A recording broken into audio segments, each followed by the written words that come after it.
உளுந்து வடை, கார வடை, கடலப்பருப்பு வடை, இது வாழைப்பூ வடைன்னு சொல்லிட்டு விதவிதமாக சாப்பிட்ருப்பீங்க. ஆனால் பச்சைப்பருப்பு வடை சாப்பிட்ருப்பீங்களா? வாங்க எப்படி செய்கிறதுன்னு பார்க்கலாம். ஒரு 100 கிராம் அளவுக்கு பச்சைப்பருப்பு ஊற வச்சுருக்கிறேன். அதை கொஞ்சோண்டு கொஞ்சம் மட்டும் வச்சுட்டு மீதி எல்லாத்தையுமே அப்படியே அரைச்சிக்கணும் குறன்னு.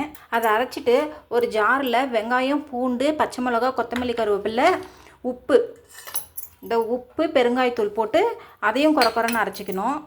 இந்த அரைச்சி வச்சுருக்கிற பருப்பில் நம்ம அரைச்சி வச்சுருக்கிற விழுது, ஒரு 2 டீஸ்பூன் அரிசி மாவு, கொஞ்சமாக இஞ்சி பூண்டு பேஸ்ட்டு போட்டு நல்லா மிக்ஸ் பண்ணிக்கணும்.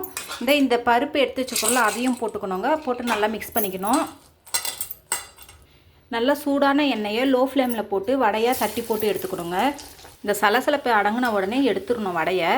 இங்கே பாருங்கள், வெளியே கிறிஸ்பியாகவும் உள்ளே நல்லா சாஃப்டாகவும் சூப்பரான ஒரு பச்சைப்பருப்பு வடை ரெடி ஆயிடுச்சு. இந்த வீடியோ பிடிச்சிருந்துச்சுன்னா லைக் அண்ட் ஷேர் பண்ணிட்டு மறக்காமல் சப்ஸ்கிரைப்